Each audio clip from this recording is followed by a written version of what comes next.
ഭാരതം. ഭാരതമല്ല, ഭാരതം. ബിരിയാണിയുടെ ഭ. പായുടെ അടിയിൽ നാ കിടന്നാൽ എന്തു പറയും? ഓടാ പറയും സർ. ഓടാ പറയും? ആരോട്? നായോട്. ഇല്ലെങ്കിൽ നാ മൂത്രമൊഴിച്ച് പാ വൃത്തിയിടാക്കില്ലേ സർ? എല്ലാത്തിനും ഒരുമിച്ച് സ്കൂളിൽ നിന്ന് പേര് വെട്ടിയിരിക്കുക. അനുസരണ വളരെ ഉള്ള കൂട്ടങ്ങളാ. ഇങ്ങോട്ട് വാന്ന് പറഞ്ഞ് വിളിച്ചാൽ അപ്പ അങ്ങോട്ട് പോകും. പഠിക്കാൻ ബഹുമിടുക്കന്മാരാ. കുരുത്തക്കേട് പഠിക്കാം. മിണ്ടായിരിക്കടാ. നിനക്കൊക്കെ പോയി വല്ല കന്നല്ലേ മേച്ചൂറ. പഠിക്കാൻ വന്നാ പഠിക്കണം. ഇതെന്താ ചന്തപ്പരയാ? എന്റെ അടുത്ത് വിളവെടുക്കണ്ടോ? എന്താ ഇവിടെ എന്താ നിന്നെ ഞാൻ തല്ലണില്ല. മൂത്തോരെ തല്ലി നരകത്തിൽ പോയി ഞാൻ തയ്യാറല്ല. നീ എന്തിനടാ കുട്ട ഇവിടെ വന്ന് നിക്കണേ? നീ ക്ലാസ്സിലേക്ക് പോടാ. ഇങ്ങനൊരു അറാം മിടുക്കൻ ചെക്കനെ ഞാൻ ഇന്ന് വരെ കണ്ടിട്ടില്ല.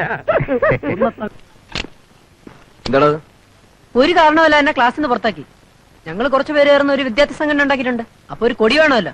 ഇന്ന് മുതൽ ഞങ്ങൾ സമരം തുടങ്ങാൻ പോവാ. നിന്നെ പുറത്താക്കിയിട്ട് ഇങ്ങനെ തക്കതായ കാരണം കാണും. അതെ, അതിനുള്ള പ്രതിവിധി കൊടിപിടുത്തല്ല. അതുകൊണ്ടാ എന്തിന്? അതിന് തരാനാ പറഞ്ഞത്. കൊടുക്കണം അങ്ങോട്ട് കൊടി. ഒരു കൊടിപിടുത്തവും